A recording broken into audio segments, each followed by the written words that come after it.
오늘도 우리 산울교회 주일 예배에 함께 하신 여러분들을 주님의 이름으로 축복합니다. 한 주일 동안 편안하시고 잘 지내셨습니까? 저도 목소리가 조금 이상해지는데, 우리 여러분들 감기 조심하시고 다들 건강한 그런 모습이 되시기를 바랍니다. 우리 오늘도 또 조금 늦게 오신 분도 계신데, 우리 앞뒤 좌우 바라보시면서 우리 행복한 예배 시간 되시기를 바랍니다. 우리 같이 서로 인사나갈 하십시다. 행복한 예배 시간 되십시다. 네, 반갑습니다. 네, 반갑습니다. 어느덧 자리가 꽤 꽉 찼네요. 다음 주부터 보조오전 와야 되지 않을까 이런 생각을 하는데요. 네, 감사하고요. 매주간 이렇게 하나님의 은혜 가운데서 한 주 한 주 살아가는 우리들의 모습이 귀하다 생각들고요. 주일에도 행복한 예배자가 돼야 되지만 또한 하나님이 우리를 바라보실 때 행복한 성도들이 또 되시기를 바랍니다. 그래서 하나님이 행복하게 되면 그것이 곧 우리들의 복이 되겠죠. 그런 모습이 되기를 위해서 힘쓰시는 우리가 되기를 바랍니다. 행복한 성도의 모습, 그 중에 하나가 아까 우리 찬양님도 하는 베드로 형제가 또 자기의 묵상을 잘 말씀해 주셔서 감사한데요. 그 중에 하나를 분명하게 얘기하자면 아마 그것은 우리 오늘 본문에 나와 있는 내용처럼 견실한 삶을 살아가는 성도의 모습. 고난이 없고 핍박이 없고 모든 것이 하는 것마다 잘 되는 성도가 아니라 모든 고난과 역경 속에서도 흔들리지 않는 견실함을 가지고 있는 성도. 하나님이 그 성도들을 바라보시면 행복하실 거예요. 그렇죠? 여러분, 그런 의미에서 우리는 지난주 또 이번 주 여러분과 함께 부활절 메시지에 이어서 견실한 삶에 대한 말씀을 여러분과 함께 나누고 있습니다. 지난주에는 여러분과 함께 시편 62편 말씀을 통해서 견실한 성도, 구약의 성도 중에 대표적인 사람인 다윗의 예를 들어서 그가 어떻게 견실한 삶을 살았는가 하는 것을 여러분과 함께 살펴봤죠. 이제 지난주 설교를 또 할 수는 없으니까 그것은 지난주 설교는 지난주 거를 참고하시면 좋겠고요. 이제 오늘은 여러분과 함께 예고드렸던 것처럼 신약에 있는 그런 성도들을 향한 견실한 삶에 대한 그런 권면은 어떤 말씀이 있을까? 그것을 한번 살펴봤어요. 그러면서 이제 구약의 성도나 신약의 성도나 우리 하나님 보시기에 행복한, 하나님 보시기에 기뻐하시는 성도된 모습은 견실한 모습이다라는 것을 우리가 생각하면서 오늘은 여러분과 함께 신약의 성도들을 향한 견실한 삶에 대한 권면의 말씀을 여러분과 함께 오늘 살피고 이것을 통해서 모쪼록 우리 모두가 다시 한 번 더 견실한 삶을 사는 원리는 이런 것이로구나 잘 정리를 하고 그것대로 살고 있는지 없는지 또 내 어떤 부분이 견실해지지 못하게 나를 만드는 부분인지 이런 부분들을 우리가 한번 점검하면서 보다 더 견실한 삶으로 무장되는 저와 여러분의 삶이 되기를 간절히 바랍니다. 여러분 오늘의 본문의 말씀에서 이 견실한 삶을 초청하는 본문의 말씀이 바로 오늘 나오는 12장 1절로 2절 초반부까지 나오는 유명한 말씀입니다. 다시 한번 우리 한번 읽어보죠. 제가 그만할 때까지. 자, 12장 1절부터 다 같이 시작.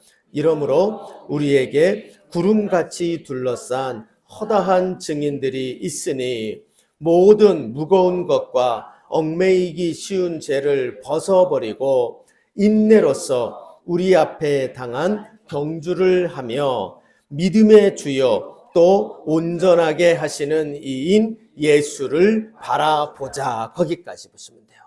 이 내용이 바로 신약에 나오는 성도들에게 권면하는 대표적인 견실한 삶에 대한 권면이다라고 말할 수가 있어요. 이렇게 얘기하면 어떤 분은 여기 견실하다는 단어가 한 단어도 안 나오는데 그 비슷한 뜻을 갖고 있는 것도 안 보이는데 왜 견실한 삶에 대한 권면이라고 이야기를 할까? 여러분이 그렇게 혹시라도 궁금해하시는 분들이 있을 것 같아요. 얼굴을 보니 아무도 궁금해하지는 않으신 것 같은데 그런 분들이 계시면 좋아요. 저는요. 근데 이제 여기서 견실함으로 해석할 수 있는 단어가 뭐냐 하면 거기 보시면 인내로서라는 단어가 보이세요? 인내로서. 그 인내로서라는 단어의 원어적인 뜻이 뭐냐 하면 견고히 서다라는 뜻이에요. 견고히 서다. 그러니까 이게 한마디로 말하면 견실함이에요. 그러니까 여기 이 단어를 견실함으로 바꿔서 읽어도 전혀 어색하지가 않아요. 그래서 보시면 그렇잖아요. 무거운 것과 얽매이기 쉬운 죄를 벗어버리고 견실함으로써 우리 앞에 당한 경주를 하고, 이렇게 읽어도 전혀 어색하지가 않아요. 그러니까 이 단어가 뭘 가리키느냐, 성도가 이 땅을 살아가면서 믿음으로 전진해가는 모습이 뭐냐 하면 견실한 모습으로 서 있는 모습을 가르치고 있는 모습입니다. 이 12장에 여러분의 조금 상식이 있는 분들은, 말씀에 대한 그 이해가 있는 분들은 12장 1절과 2절의 말씀이 바로 그 앞에 있는 11장은 우리가 좋아하는 분들이 많죠. 믿음의 장이라고 하는 장이잖아요. 이 11장 믿음장에 대한 결론적인 이야기를 하고 있는 것이 12장 1절부터 2절까지의 내용입니다. 그러니까 11장에 나와 있는 많은 사람들의 얘기가 결국 요약이 되면 뭐냐 하면 여기 12장 1절로 2절에 나오는 요 내용으로 요약이 되는데요. 그 요약된 것이 뭐냐 하면 한마디로 그들은 견실한 삶을 살았다는 거예요. 그래서 이 11장은 특별히 믿음을 가지고 살아간 성도들의 모습을 보여주는데, 그 믿음의 모습이 뭐냐 하면 예수를 잘 믿는 믿음의 그 모습이 바로 세상 속에서 흔들리지 아니하며 세상을 이기는 견실함을 가진 믿음을 가지고 사는 모습이 이 11장에 나와 있는 사람들의 모습이라는 것을 알게 됩니다. 그래서 여러분이 조금 더, 제가 관심 있는 분들을 위해서 조금 더 말씀을 드리면, 이 11장 앞에 한번 넘겨보세요. 11장 앞에 10장 뒷부분의 얘기가 나오는데, 그 10장 뒷부분의 얘기에 보면은 36절에 이렇게 적혀 있죠. 한번 같이 읽어봐요. 10장 36절 시작. 너희에게 인내가 필요함은 너희가 하나님의 뜻을 행한 후에 약속을 받기 위함이라. 여기 나오는 요 인내도 뒤에 나오는 12장에 나와 있는 인내로서랑 같은 단어입니다. 그러니까 이제 이게 무슨 얘기냐면 박스 구조를 갖고 있어요. 즉 견실한 삶이 뭐냐라는 걸 말해주기 위해서 11장에 있는 사람들의 얘기를 한 거예요. 그리고 11장에 있는 믿음의 사람들의 얘기를 통해서 배워야 되는 얘기가 뭐냐면 바로 이 결론이에요. 견실한 성도의 삶은 이런 삶이 되어야 돼 라고 가르치고 있는 내용이다 라는 것을 알게 되어지는 것입니다. 그러므로 여러분, 저는 이 12장 1절에서 2절의 말씀에 비록 우리말 성경에는 견실하다라는 단어가 한 단어도 나오지 않지만, 그러나 그럼에도 불구하고 이 12장 1절에서 2절을 묵상할 때 우리가 관심사를 둬야 될 제일 중요한 핵심 관심사가 뭐냐 하면, 어떻게 하면 성도가 이 세상을 살아가며 요동하지 않고 견실해질 수 있을까? 그 견실함에 대한 권면이 바로 이 12장 1절에서 2절에 나와 있는 권면의 말씀이다. 이렇게 이야기할 수가 있는 것입니다. 모쪼록 여러분, 오늘 이 말씀 전하는 저나 듣는 여러분 모두가 이 말씀의 권면이 저와 여러분의 삶의 방향이요, 전부가 되는 은혜가 있기를 바랍니다. 이 모습이 믿음으로 이기는 모습이고 부활의 능력으로 승리하는 믿음의 사람의 모습이 바로 12장 1절에서 2절에 나오는 견실한 성도의 삶에 대한 권면이라는 걸 명심하면서 이 말씀을 우리가 잘 새기시는 오늘 이 시간이 되시기를 주님의 이름으로 부탁합니다.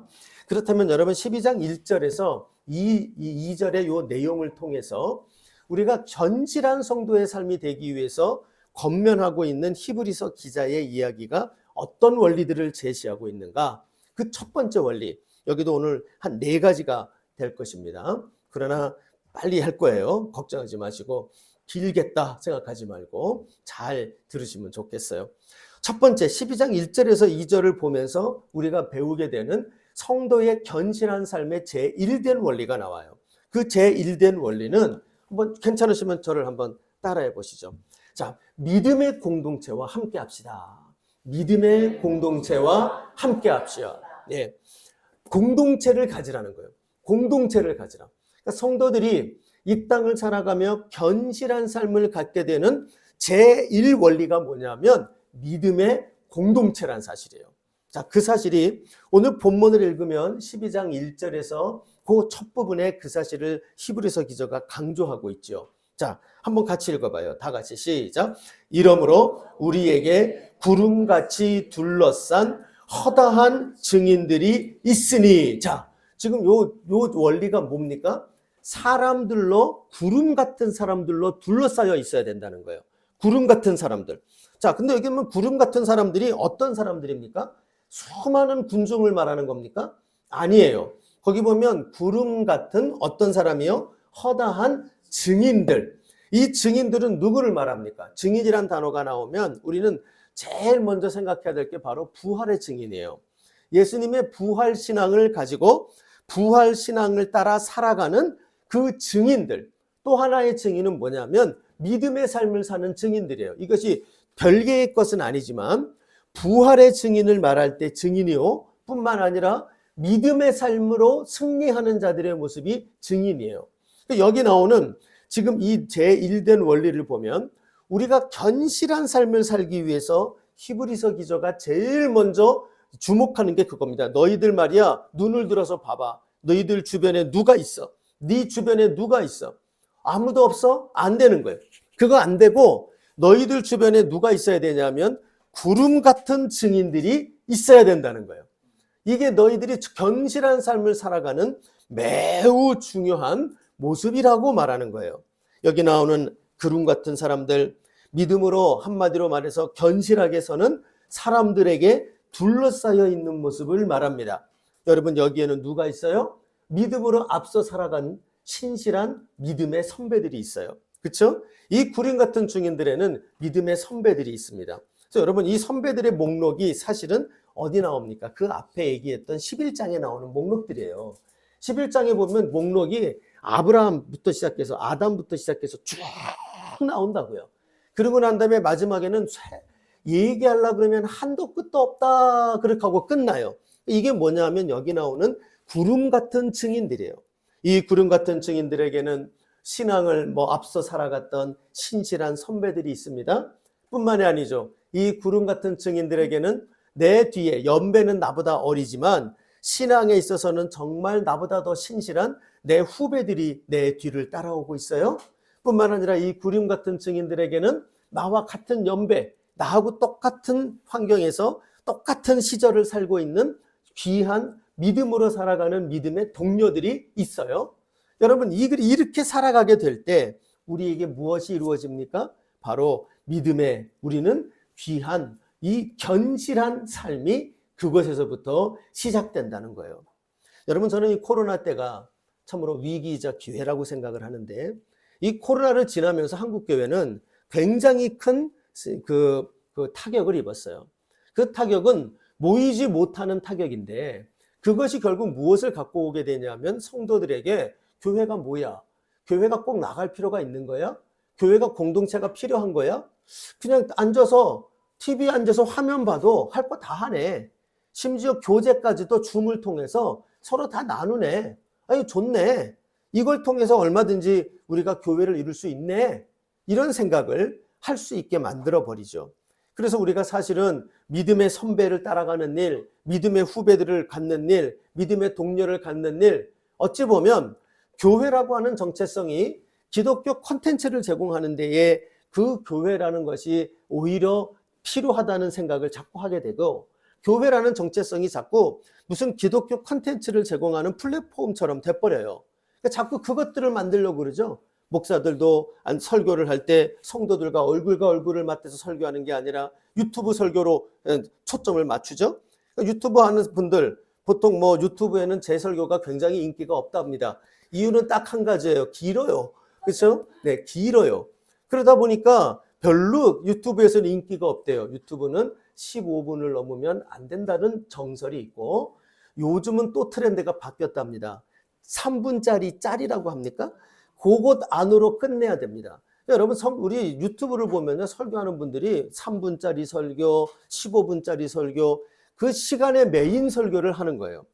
그것도 저는 귀한 재주요, 필요한 일이라고 생각합니다만, 그러나 그럼에도 불구하고 교회의 위기는 뭐냐면 자꾸 공동체가 사라지고 내가 필요한 것만 얻고 내가 바라는 것만 찾으면 됐다라고 하는 굉장히 이기적인 공동체가 되어가는 것이 교회의 이 유튜브 시대를 맞이하는 코로나 시대의 위기라고 말할 수가 있어요.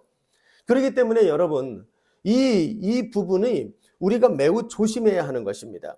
오늘 우리가 본문을 읽어보면 우리가 구름같이 허다한 증인들, 믿음의 선배들, 믿음의 후배들, 믿음의 동료들, 믿음의 선생들, 나에게 배우는 믿음의 학생들, 믿음의 내 후진들, 이들이 함께 모여서 구름같이 공동체를 이룰 때 무엇이 되어지느냐? 바로 우리는 이곳에서 견실한 성도의 삶이 시작되게 된다 하는 것을 우리가 알게 되는 겁니다. 여러분, 저는 우리가 이 사실을 이 본문의 말씀에서 꼭 잊지 않기를 바랍니다. 히브리서에 쓰일 때만 해도요, 아마도 이 믿음이 꼭 모여야 돼? 교회가 그렇게 모여서 위험을 감수해야 돼? 왜냐하면 우리는 모이면 코로나로 위협을 받았는 시대를 지났지만 1세기 때는 모이면 박해받고 잡혀가는 죽음의 위협으로 모이게 됐다고요. 여러분, 꼭 그러면서까지 모여야 됩니까? 어떻게 생각해요? 죽음의 위협을 감수하면서까지 꼭 모여야 돼요? 그냥 안전할 때 가끔 모이면 안 됩니까? 아마 이 코로나 시대를 지나는 우리는 뭐라고 답하기가 힘들 거예요. 왜냐하면 우리는 코로나 무서워서 못 모였던 적이 있으니까. 그게 잘못됐다는 얘기 아닙니다. 저도 안 모였고 저도 모이지 말라고 늘 광고했었던 목사이기 때문에 그게 잘못됐다고 말할 수는 없어요.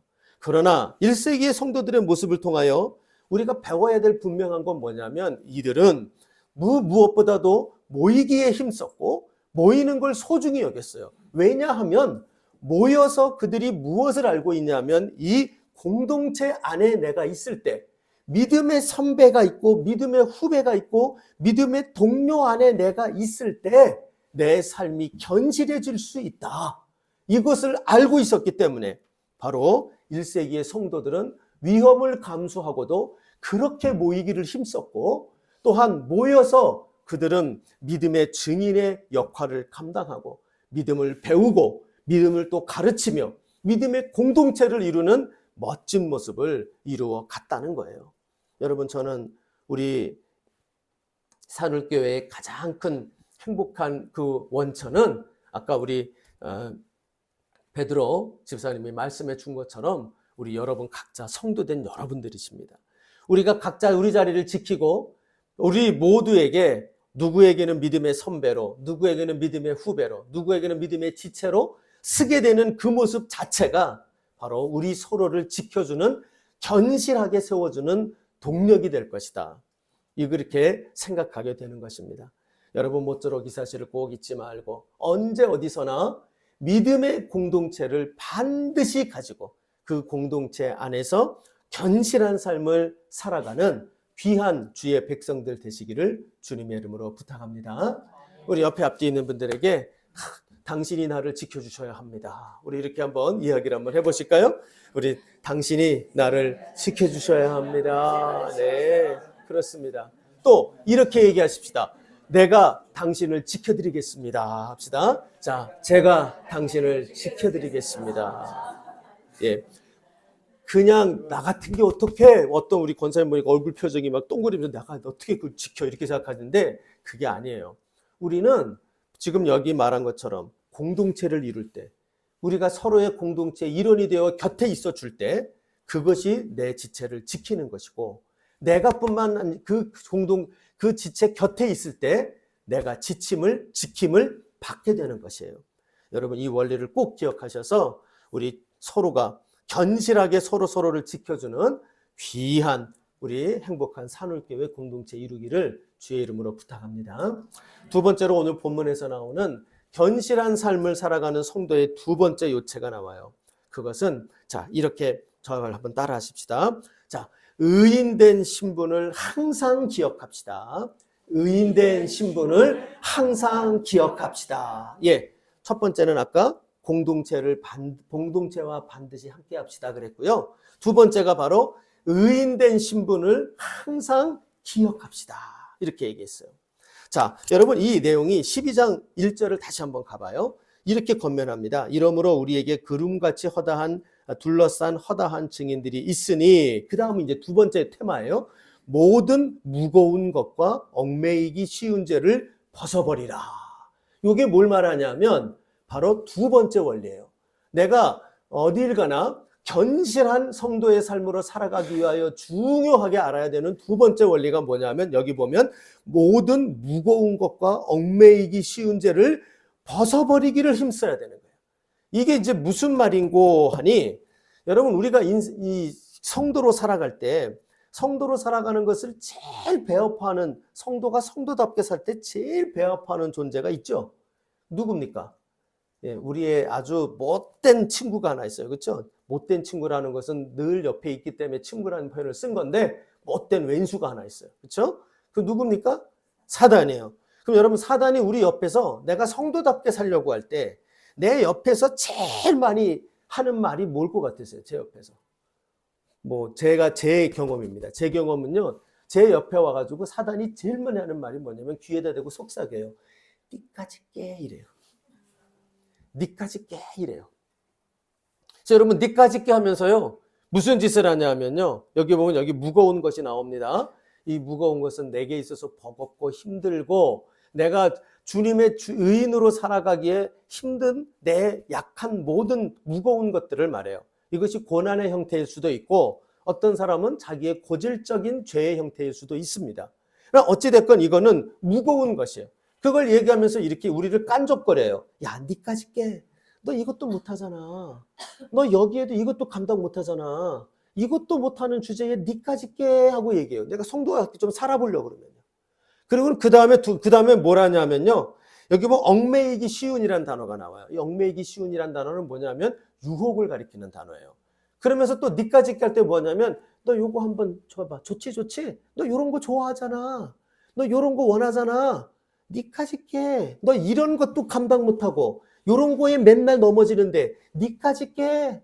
이러면서 우리에게 말이에요. 우리의 죄인된 나의 본성, 죄인된 나의 신분을 부각시켜줘요. 여러분 우리가 죄인이라는 사실을 사단이 안 가르쳐줘도 알까요? 모를까요? 잘 압니다. 그렇죠? 우리 잘 압니다. 물론 조금 세상적으로 잘 나가고 성공하면 그걸 간혹가다 까먹고 교만한 척하지만 웬만하면 우리는 내가 죄인이라는 사실을 다 알아요. 그런데 사단이라는 놈은 안 가르쳐줘도 되는데 그걸로 와서 부각시켜줘요.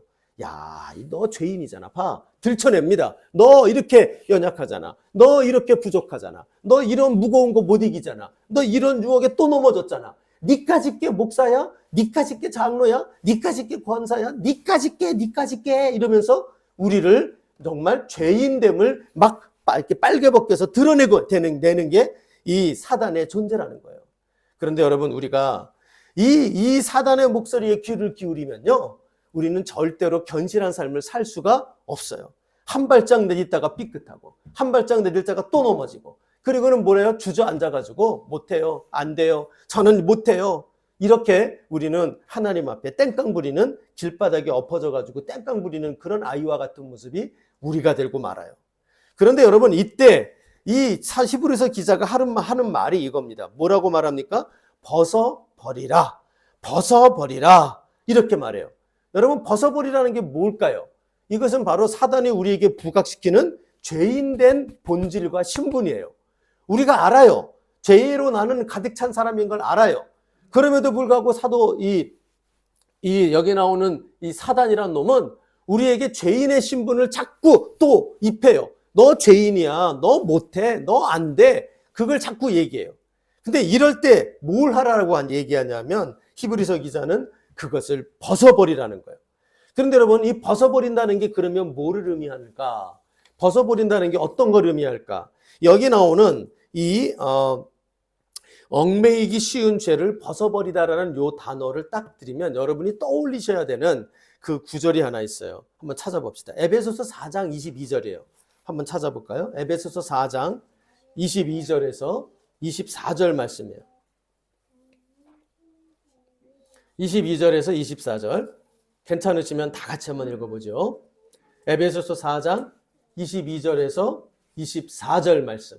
자, 다 같이 읽어봐요. 시작. 너희는 유혹의 욕심을 따라 썩어져가는 구습을 따르는 옛사람을 벗어버리고 23절 오직 너희의 심령이 새롭게 되어 24절 하나님을 따라 의와 진리의 거룩함으로 지으심을 받은 새 사람을 입으라. 아멘. 여기 중요한 거는 22절에는 옛사람을 벗어버리고, 그런데 24절에는 뭐가 나와요? 새 사람을 입으라 이렇게 적혀 있어요. 그러니까 여러분 우리가 알아야 되는 게 뭐냐면, 동전이 보면 동전의 앞뒷면이 있잖아요. 그렇죠? 그래서 여기서 벗어버리라는 이 단어가 나오면 곧바로 이것은 뭐하고 연결되냐 하면 새 사람을 입으라는 단어랑 연결이 되어져요. 그러므로 여러분 이 단어를 볼 때 내가 죄와 씨름하여 죄를 벗어버리는데 힘을 쓴다? 이런 얘기가 아니에요. 여기서 무거운 죄를 벗어버린다는 뜻은 뭐를 의미하냐면, 벗어버림은 곧 새로 입음이에요. 새로 입음. 우리가 여러분 뭐를 입었습니까? 우리는 예수 그리스도의 의로 말미암아 우리의 의인된 신분을 입었죠. 그래서 여러분 여전히 나는 죄인입니다. 죄된 본질이 내 안에 있습니다. 그러나 그럼에도 불구하고 예수를 믿어 예수께서 나의 죄값을 대신 지셨죠. 여러분 이거 믿죠? 확신하시죠? 예수 십자가의 공로로 나의 죄값을 모두 치르셨죠. 그럼에도 불구하고 여전히 죄의 영향력은 내 안에 있어서 여전히 죄를 지어요. 그러나 죄값은 내게 있어요, 없어요? 없어요. 죄는 짓는데 죄값은 없어요. 이게 우리 그리스도인이에요. 그러므로 여러분 우리 그리스도인은 어떤 자입니까? 참 신비로운 자들이에요. 그리스도인은 여전히 죄 가운데 있지만 결코 죄에 묶여있는 자가 아니에요. 우리 안에 죄성이 있지만 우리는 의인의 신분을 가진 죄인들이에요. 여러분 이거 믿습니까? 이게 여러분 우리에게 너무너무 중요하단 말이에요. 예수님이 가진 견실한 성도의 삶은 어디서부터 시작되느냐? 우리는 바로 언제나 나의 연약함을 보고 사단이 와가지고 나에게 니까짓게라고 나를 놀릴 때마다 기죽고 그것에서부터 깨끗해져가지고 돌을 닦으면서 내 양심에 깨끗하게 만드는 그런 삶을 사는 게 아니에요. 우리는 여러분 사단이 나를 지적할 때마다, 사단이 지적질할 때마다 우리는 여러분 어떻게 합니까? 그곳에서 예수를 바라보면서 예수가 나에게 하신 일, 예수가 나에게 주신 신분을 바라보는 거예요. 사랑하는 여러분, 여러분들은 예수님을 분명히 나의 구세주로 믿으시죠? 아멘이죠? 그 예수를 믿어서 여러분이 무엇이 되었습니까? 의인이 되었습니다. 맞습니까? 예, 여전히 죄가 나에게 역사하지만 죄에게 지배받지 않는 의인이 된 것이에요. 이것이 신비로운 일이란 말이에요. 여러분 이 신분을 우리가 주장하는 자가 되어야 하는 거예요. 언제나 사단은 와가지고 우리를 깐족거립니다. 니까짓게라고 말해요. 니까짓게 목사야, 니까짓게 성도야, 이런 얘기를 해요. 근데 그때마다 우리는 뭐 해야 되느냐? 예수를 딱 바라보면서 아니야, 나는 예수 안에서 나는 택함 받은 의인이야. 나는 의인이야. 나는 하나님의 백성이야. 나는 그리스도인이야. 나의 신분을 언제나 잊어버리지 말고 주장하는 자들이 되어야 한다는 거예요. 여러분 이것이 우리에게 너무나 중요합니다. 우리가 이 땅을 살아가면서 견실한 삶을 살아갈 때 견실한 삶을 살아간다고 해서 실수를 하지 않거나 견실한 삶을 살아간다 그래서 윤리적으로 도덕적으로 혹은 하나님 보시기에 말씀에 흠이 없는 자가 되는 게 아니죠. 그런 사람은 아무도 없어요. 그럼에도 불구하고 우리는 어떻게 견실해질 수 있어요? 우리는 그때마다 우리는 언제나 나는 예수 안에서 나는 의인이야. 예수가 나를 의롭게 하셨어. 이 의인된 나의 신분과 의인된 나의 이 주어진 그 하나님이 주신 그 신분에 대해 의를 붙잡고 내가 언제나 주장하는 자들이 되어야 돼요. 그래서 여러분 어떤 일이 생겨요? 이 의인된 신분을 우리가 기억하고 주장하게 될 때 어떤 일이 생깁니까? 나의 죄악에 대하여 깊은 회개가 일어나요. 그렇죠? 나는 의인인데 내가 이렇게 살았으니 회개가 일어날 수밖에 없어요. 그렇죠?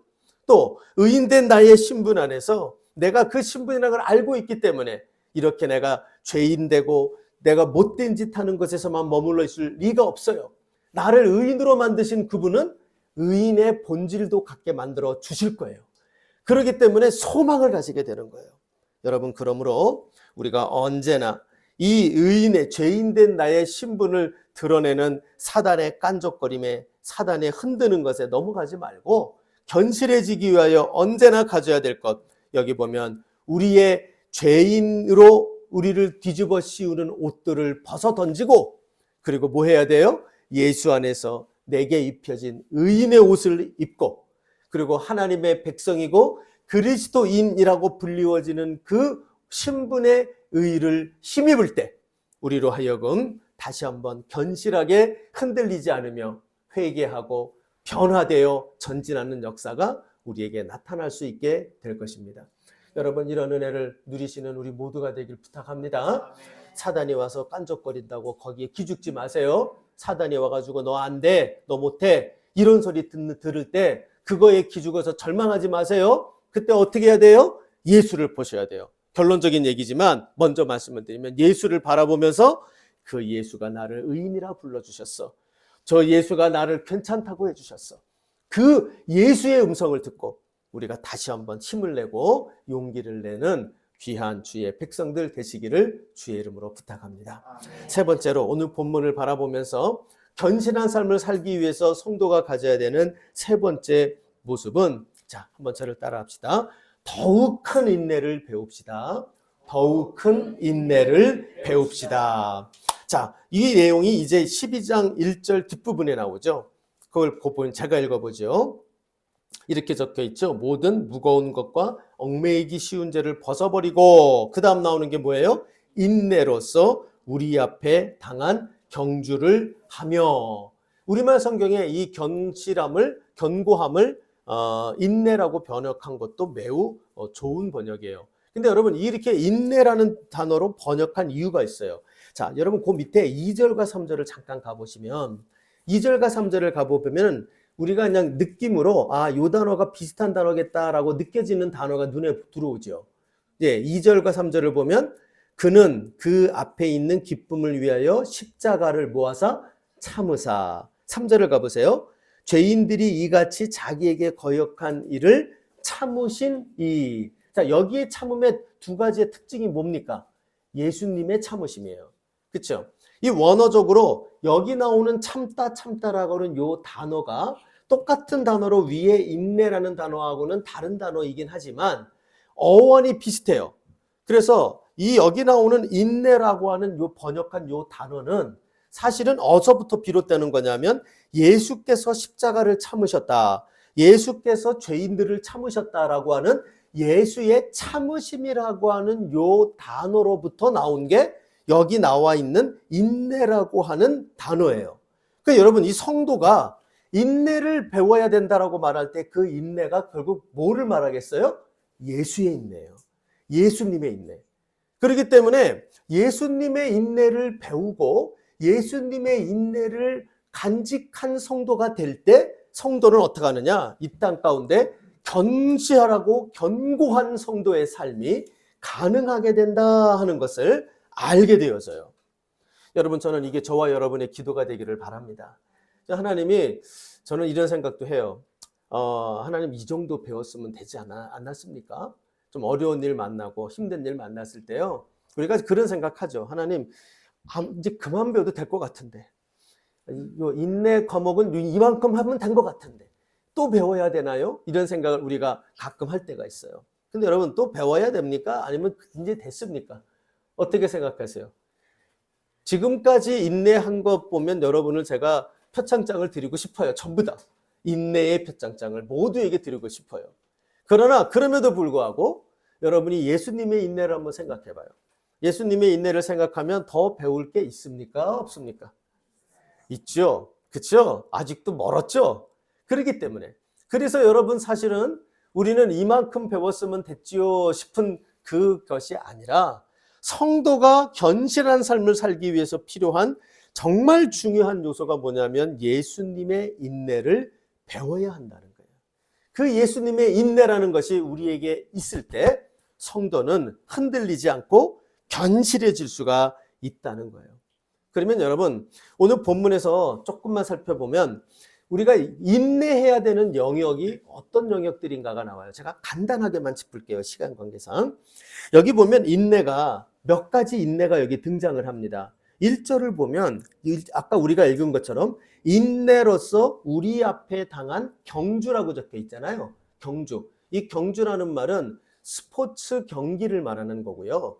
스포츠 경기 중에서도 이거는 투기에 가까워요. 그래서 어떤 번역본을 보면 싸움이라고 바꿔도 돼요. 근데 이 싸움이 룰이 없이 아무렇게나 싸우는 개싸움이 아니고 이거는 말 그대로 경기장 안에서 룰을 갖추고 싸우는 그 싸움을 말해요. 그러니까 스포츠 경기에 나오는 싸움이겠죠.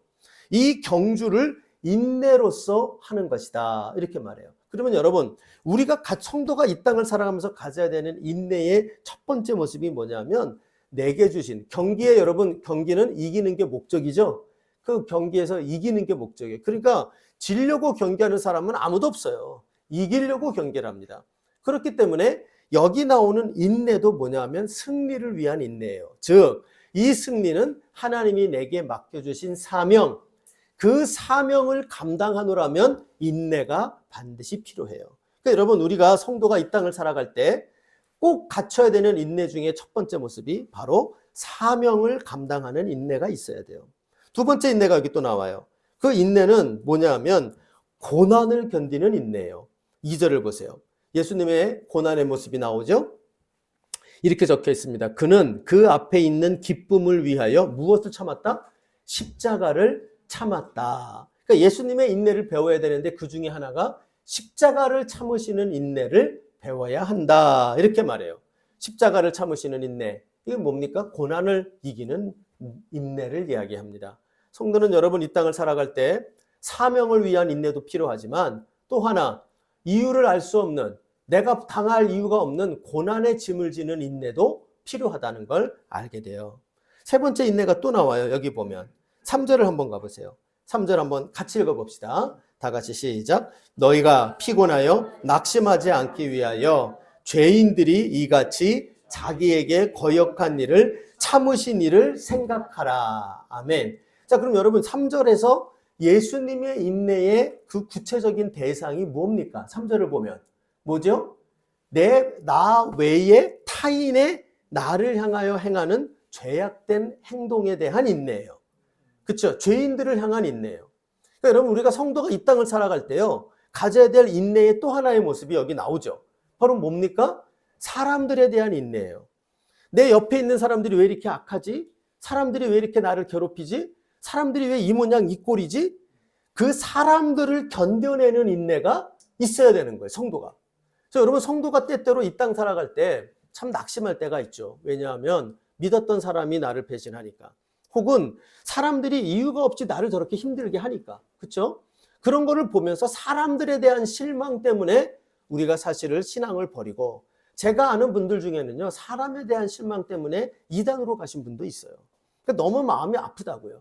근데 성도가 이 땅에 견실한 삶을 살 때 가져야 될 인내 중에 또 하나가 뭐냐면 이 죄인들을 향한 거역한 이 일을 참아내는 내 곁에서 죄 짓는 죄인들을 참아내는 인내가 우리에게 있어야 된다는 걸 알게 되어져요.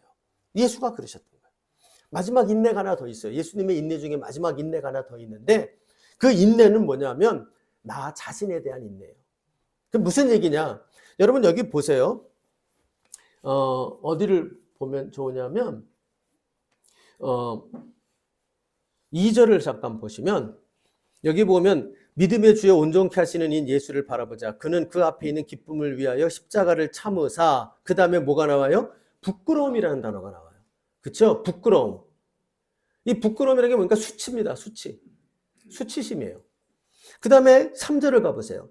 3절을 가보면 뭐라고 나와요? 너희가 피곤하여 낙심하지 않기 위하여.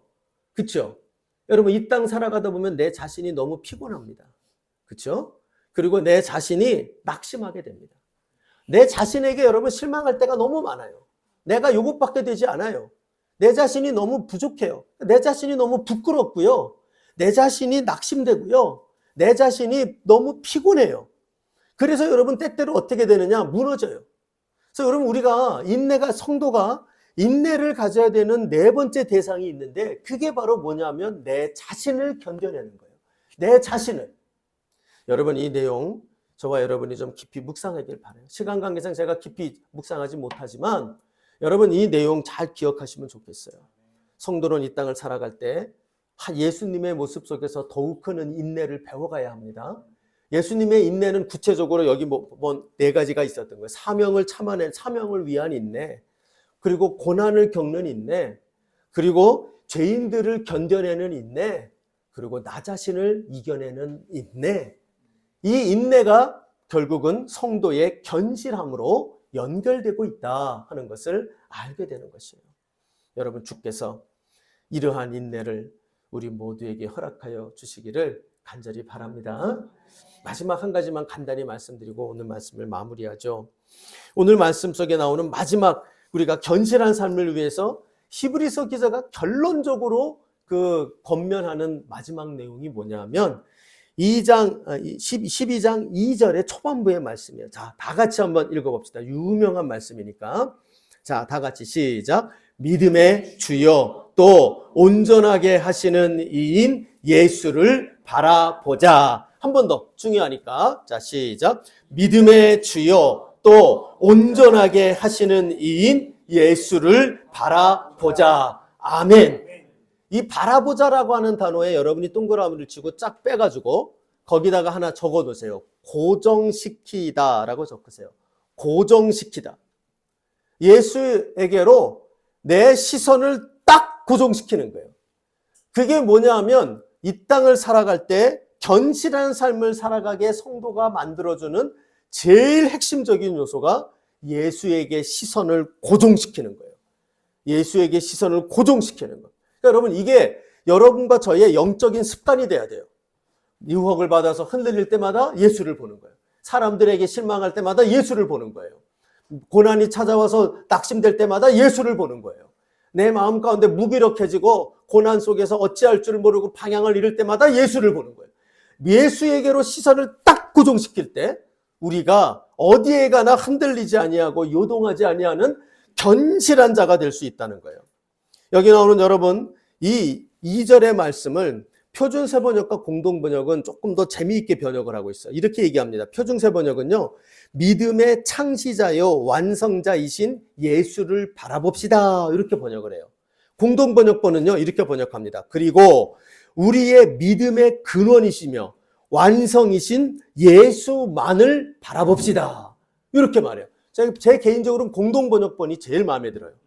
여기 보면 여러분 무슨 얘기를 합니까? 지금 여기 나오는 믿음의 주요 온전케 하신다는 말은 예수가 뭐냐? 우리의 믿음의 출발 지점이고 예수는 우리의 믿음의 결론 지점이라는 거예요. 우리의 믿음의 전부라는 거예요. 그 예수가 우리의 믿음의 전부이기 때문에 그 예수에게로 시선을 고정시킬 때 우리는 이 땅 가운데 견실한 성도의 삶으로 우리는 나아갈 수 있다는 거예요. 여러분, 저는 이것이 앞에 얘기했던 이 세 가지 견실한 삶에 대한 권면의 비결이라고 생각해요. 아까 그랬죠? 첫 번째는 우리가 공동체와 함께하라. 근데 여러분, 믿음의 공동체와 함께하지 못할 땐 그럼 어떻게 해야 돼요? 예수만 바라보는 거예요. 그래서 예수와 함께하는 게 본질이에요. 그렇죠? 혼자 있을 수밖에 없을 때는 예수와 함께하기에 힘써야 되는 거예요. 그렇죠? 또 아까 뭐라 그랬어요? 우리가 사단이 우리를 깐족거릴 때마다 뭐 해야 된다고요? 나의 의인된 신분을 기억해야 된다 그랬죠? 어떻게 해야 그게 가능해요? 예수를 바라봐야 된다니까요. 예수를 딱 바라볼 때마다 그래, 저 예수가 나 때문에 죽었지. 저 예수가 십자가에 죽어서 내 죄가 사해졌지. 내가 저 예수님 때문에 의인이 되었지. 그게 가능해지는 거예요. 그러니까 여러분, 예수를 바라볼 때 예수의 의가 나의 의가 되어지는 것이죠. 뿐만 아니라 아까 인내를 배워야 된다 그랬어요. 어떻게 해요? 인내하기 힘들 때마다 예수를 보는 거예요. 그러면 예수의 시선이 딱 꽂혀서 그 예수님의 인내가 나의 인내가 될 수가 있게 되는 것입니다. 여러분, 그러므로 이 네 가지 원리, 우리가 이 중에도 가장 핵심이 되는 원리는 바로 여기 나오는 네 번째, 예수께로 시선을 고정시키는 거예요. 이것이 우리가 성도가 이 땅을 살아가는 견실한 삶의 비결이 되는 것이다. 여러분, 이것을 절대 잊지 말고 우리가 이 땅 살아가는 날 동안 저 천국 갈 때까지, 아니 저 천국 가서도 우리가 계시록을 보면 그렇게 나오죠. 우리가 예수만 바라보고 예수님에게만 시선을 고정시키는 그런 귀한 신앙생활하는 우리 모두가 되어지기를 주님의 이름으로 부탁드립니다. 우리 오늘 이제 말씀을 마무리하죠. 우리 행복한 산울교회 성도들 정말 행복한 예배자 되는 은혜가 있기를 바랍니다. 이것을 위해서 무엇보다도 우리가 견실한 성도 되기에 힘쓰면서 믿음의 공동체를 아름답게 이루는 우리가 되기를 바랍니다. 그리고 의인의 신분을 잊지 말고 주장하십시다. 더욱 큰 인내를 예수님을 통하여 배워가십시다.